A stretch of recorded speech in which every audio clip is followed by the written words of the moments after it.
Hey, Mr. Eng, I completed my math test. Good. But did you show your work? Oh, it looks like I didn't. Sounds like a zero for you, young lady. Always show your work. Hey stats lovers, let's go over quiz number 3 taken October 27, 2021. Match each graph with the correlation coefficient. So we're going to pick numbers between -1 to 1. That mostly closely corresponds to the data. So for question number 1, they're all down there. So this is kind of like everywhere. I would say that there's no correlation for this one. R is equal to 0. This one you'll notice has a negative. So on this side, think of it as like a negative slope. And we're going from left to right. So they're not too close to there. So a negative 0.5 would be good. Okay, this one has a negative slope, but it's really on that line. I would say R is equal to like a -1 on that problem. And then number 4,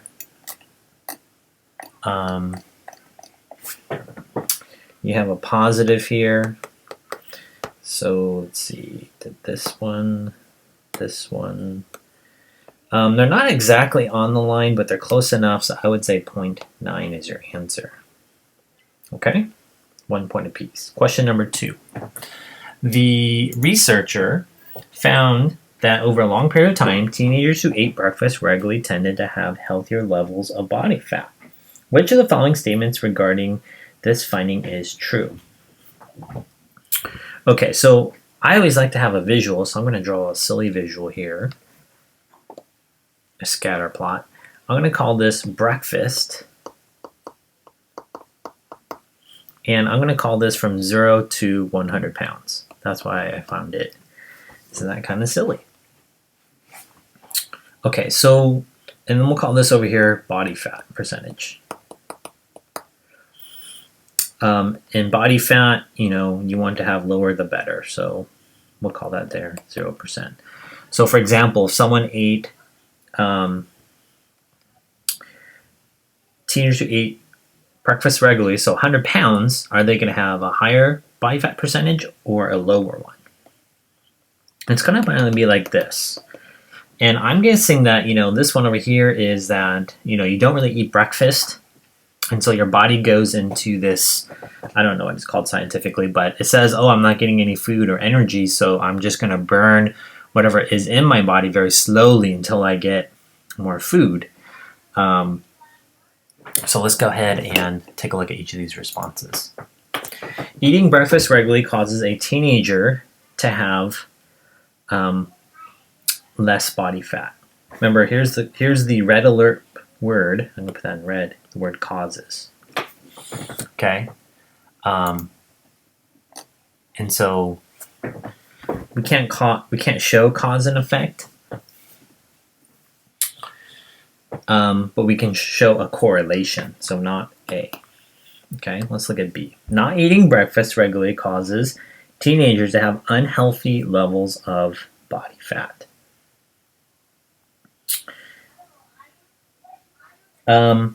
This one, again, has the word causes.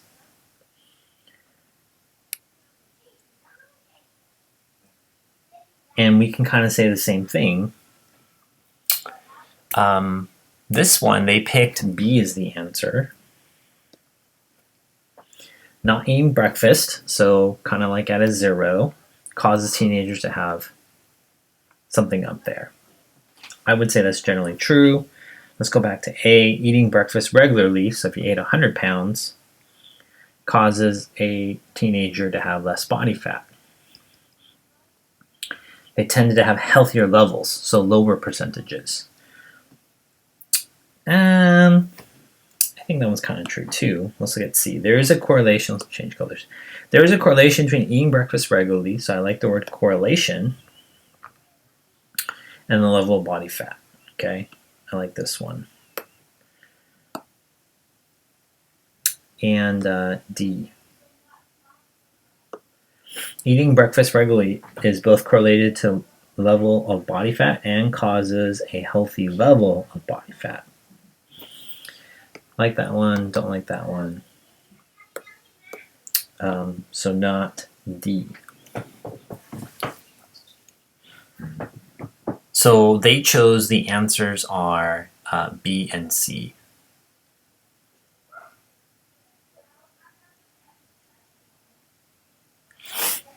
For A, I know why.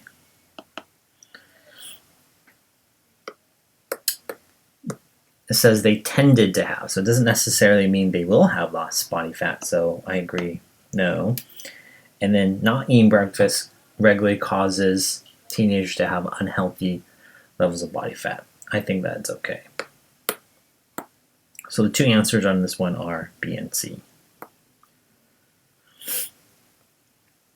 All right, question number 3.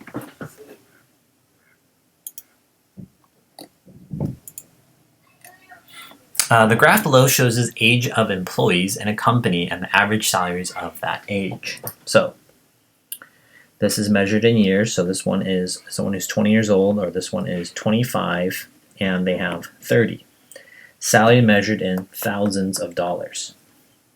So what you can do is just multiply. So that person who is 25 years old is making $30,000.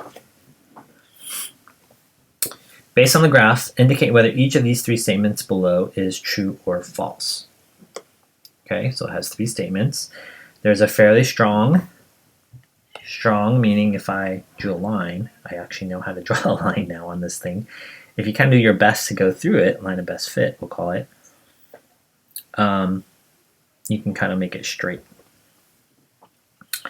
So I would agree that is strong. It is positive because it's going from left to right. And a fairly strong positive correlation between age and salary. So I see the marks age and salary. That is true. So number 3, the answer is A. Number 4. At the Little League field concession stand, the concession stand manager has noticed that if sales of hot dogs increase, okay, let's draw ourselves a picture. Hot dogs, I don't know, I call it 0 to 100 pounds, just some kind of scale for us to kind of think about this. If they increase, then the sales of ice cream cones and nachos also increase. So 0 to 100 pounds of, that's a good combination, ice cream and nachos.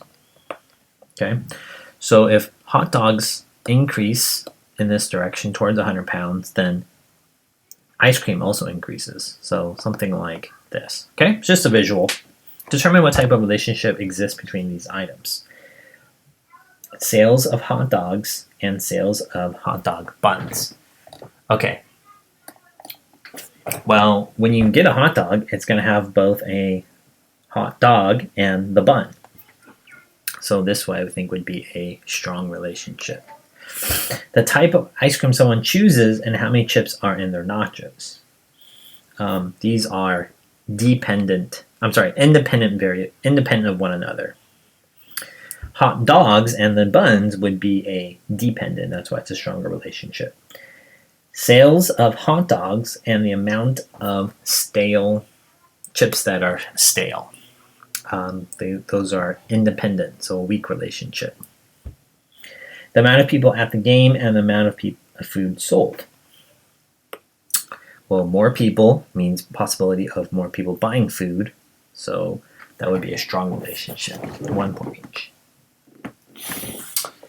A linear model shows the relationship between the number of grocery items purchased and the total cost a grocery bill has is a correlation of 0.97. So again, let's just draw ourselves a picture.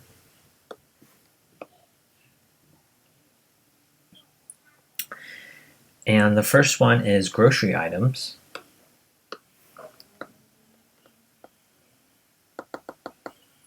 So again, 0 to 100 helps me. And total cost. Total cost. measured in dollars, so $0 to $100.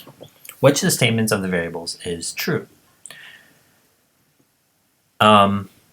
Purchasing more items causes a higher cost of the grocery bill. This is true, but you're not sure if you're just buying like one pea or one apple, and so you can buy a lot of items and your costs may kind of go like a very slow amount. Does that make sense? So I think that's generally true, but I don't think that's the best one. So which statement? So just one. If a grocery bill has a lower cost, then more items must have been purchased. So again, that's like the apples thing. But if you have a low cost, it also might mean you have a low amount of items. So not necessarily true.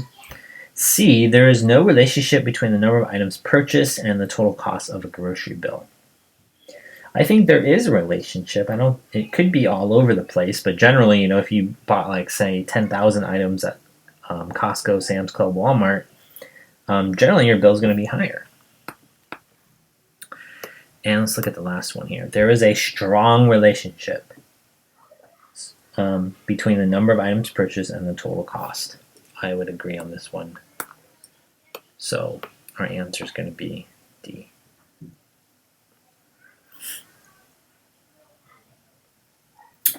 All right, number 6. A linear model shows a relationship between hours of sleep,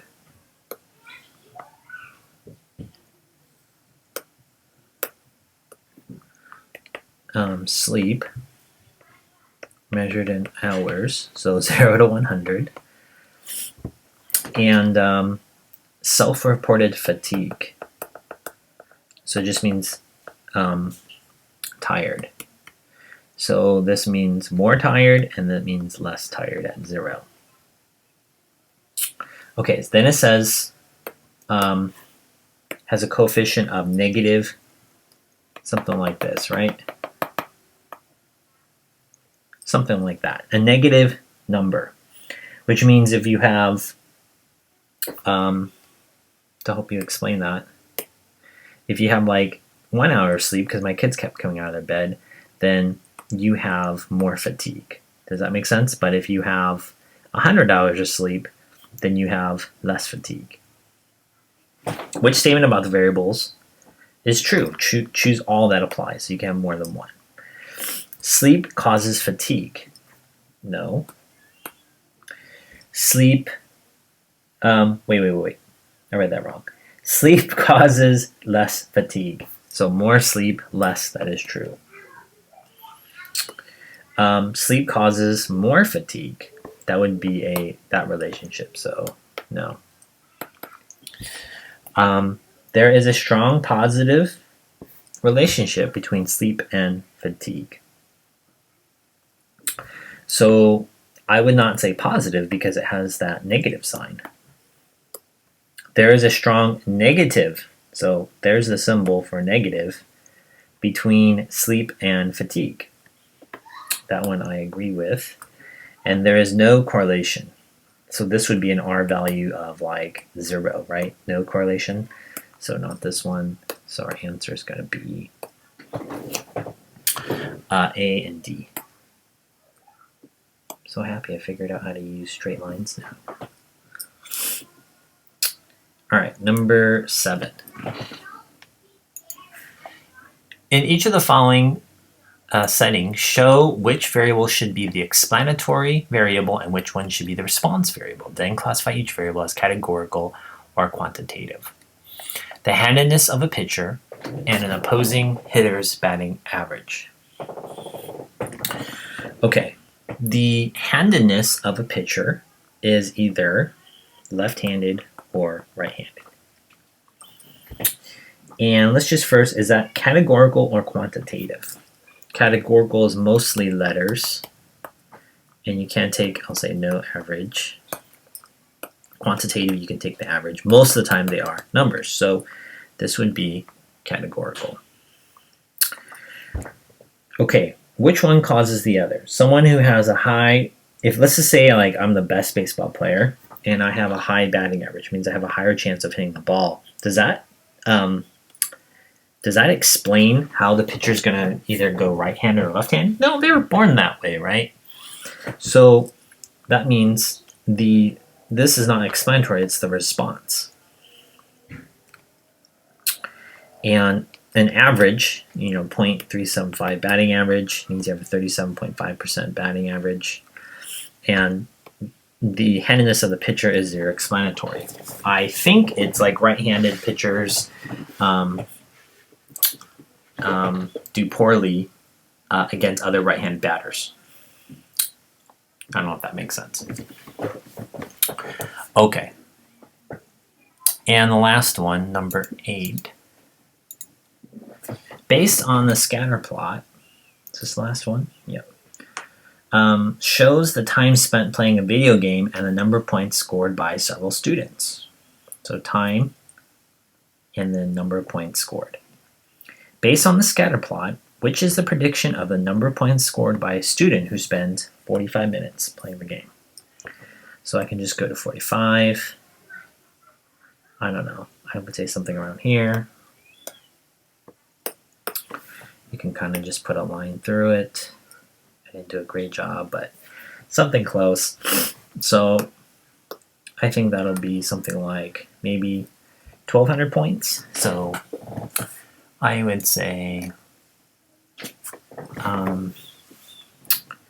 well, I think that line, let's see. Can I bend it? I think it kind of goes through those 2 points. Okay, so if I go a little bit closer,